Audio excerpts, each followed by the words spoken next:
frenzy doesn't feel your life. Trade away one more to gather up.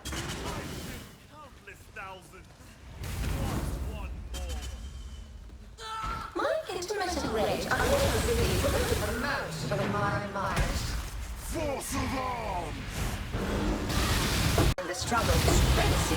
Reach to more leave me unsatisfied. This will be a crazy battle. We will win this together.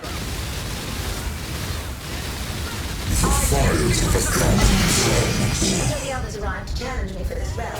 You do not have this. Hello and welcome, Exiles, to my Creeping Frost Omniscience Scion. Basically an octopus launcher, because Creeping Frost got a new MTX that makes it look like a big octopus. For the most part, if you're playing Creeping Frost as a dot build, you actually will see the squids animate and crawl towards enemies.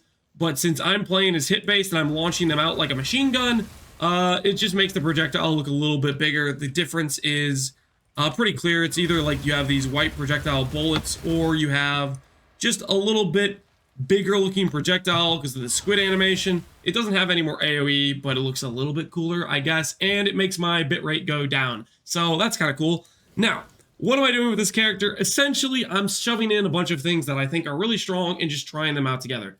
For number one, and my favorite reason, or my reason I was choosing to do Omniscience, is I've always wanted to play Crystallized Omniscience combined with Rational Doctrine. Now, the reason for this is Rational Doctrine, it gives you basically benefits. Whether your strength is highest, you get Conk Ground. If your int is highest, you get Profane Ground.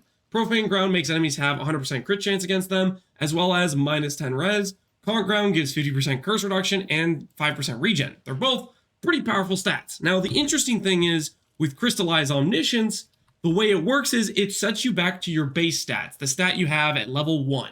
Now, with a Templar and a Scion, the interesting thing is your int and your strength are tied for the top tier attribute at base, which means with Rational Doctrine, you actually get both Profane Ground and Conk Ground right out the gate without having to balance any attributes, because out the gate, when it sets you to your base attribute amount, the 20-20-20, that right there is balancing for the try highest attribute. Or with the Templar, int and strength are the highest and dex is a little bit lower at your baseline. So that's the idea there. And then on top of that, we also have the ability to use Fourth Vow. I wanted to do a Fourth Vow build, so I specifically double corrupted a lot of chess pieces to get a +4. Eventually, I got AoE projectile, and that's why I settled on Creeping Frost. Now, the beauty of Fourth Vow, it's pretty simple. Divine Flesh, part of your elemental damage is taken as chaos. You invest into a bunch of armor, and your armor will defend you against Fizz, it'll defend you against chaos, and it'll defend you against the chaos portion that you take from elemental. So it actually will protect you from all damage types, and actually makes you quite tanky against hits. It doesn't help you against dots, but it's a very strong chess piece for hit-based mitigation. So that's the idea there. And then essentially what I did is I invested into a lot of OP things with a lot of high investment. For example, Heat Shiver, probably the highest damage scaling helmet in the game. With a cold base skill, with Crystallized Omniscience, the beauty is we have basically 2 equivalent amounts of fire and cold, and then you throw in Crystallized Omniscience into it, and you get pen for both. So it works out with no downside. It's not like I have a bunch of cold pen and then I have some fire damage that I don't have pen for. I have pen for both, and they both hit very, very hard as long as I'm freezing the enemy, which I think I do on most bosses. On top of all of that, I did the extra mile, and I essentially ended up going really hard into crafting a bunch of Omni rings. On average, I think it's about 3 divines to craft a ring like this. Essentially, you're buying any random ring, you're getting a fractured high attribute, you're using some other essence of crit until you hit another attribute or cast speed. Any of those are win cases for me. You can see I have one with cast speed here. And the idea is I made a bunch of these, printed them out, and then I double corrupted them until I hit a attribute corruption. I only hit 1 out of 40 rings I made. On average, I think it's about 1 of every 5 double corruptions you can hit one. That's the average, I think, on the trying to hit it. I think it's a 1 out of... Essentially, when you corrupt a ring, it's a 1 out of 10, but you take the 1 out of 10 twice, so it's more like a 1 out of 5 on double corruptions if you hit the double corruption. So essentially, with 20 corruption chambers, you'll get 5 double corrupts on average, so roughly 20 rings each. I did 40. I only hit 1, just how it goes sometimes. You're never gonna succeed on the average. Maybe you go above average, maybe you go below. RNG is RNG.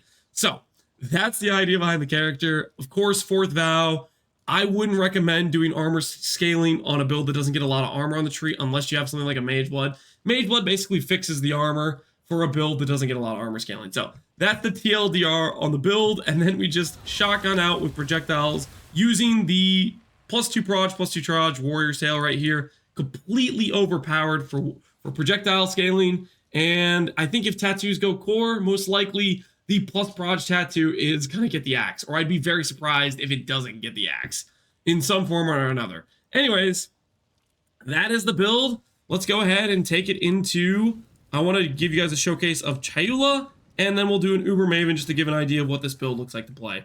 We have a Blessing for Hatred. We are running Grace and Determination just so we can do Iron Reflexes and get that juicy armor, and that's how we're up to 75k. If we were to take away Grace, we'd obviously lose a lot of armor scaling, so that's the idea there.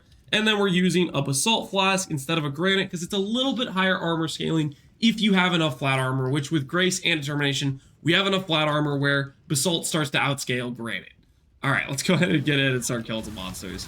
The thing about Creeping Frost is, it is a shotgunnable skill. The reason we scale a bunch of proj with the alt quality, with the +proj tattoos, with the that sort of investment, is because it doesn't have a high base hit. It has decent cast speed, it has decent crit, but it can shotgun. It has the property where it has an AoE component and it can shotgun, and essentially what happens is the farther you shoot away, the more it spreads out. But if I were to go up next to an enemy and shoot right next to him, you'll see all the projectiles overlap. You get guaranteed shotguns no matter how many projectiles you add into the skill, as long as you're going up point blank and you're just doing like that to hit the enemy, essentially, is the idea. This character, even though it has the kind of like a lot of projectiles and decent AoE, I still think it's a little bit awkward clear-wise because the projectiles explode based on where you place your cursor. So you always have to be aiming your cursor correctly, and they're not going to like fly past your cursor and hit enemies off screen. It's only going to go as far as your cursor is out there, and it's not going to go past that. So mainly this is a sort of a build where it has decent, really decent single target, but it's kind of just mediocre in terms of clear. And it's also super high investment. This is probably the most high invested character I've done on League. I can say for the investment, it's pretty solid. It does a lot of damage. It's really going to be solid if you're doing like Sanctum farming or you're doing just boss farming. But if you're wanting to do a lot of mapping, it probably isn't the skill I'd recommend, just because Creeping Frost itself, the targeting is just a little bit too awkward for me, and I wouldn't particularly say, yo, this is good to use. And then for a boss, you do want to do your Blessing. It has like a 20-second duration. Do your Sniper's Mark, go up next to him, and then essentially just shotgun him down. So that's what it looks like doing a Chayula. High damage, mediocre clear, feels good. Of course, what would you expect for high investment? But that's the idea behind the character. That's what I wanted to do. Now I'll give you guys a little showcase of what it looks like to do a Maven. This is a Uber Maven. We have it spec'd right here. And this is the example of what the character would actually be something you want to use it for, which is boss farming. Say you wanted a character that wasn't necessarily the ZHP bosser, you wanted to invest a little bit more, have a character that has some tank and some girth to it.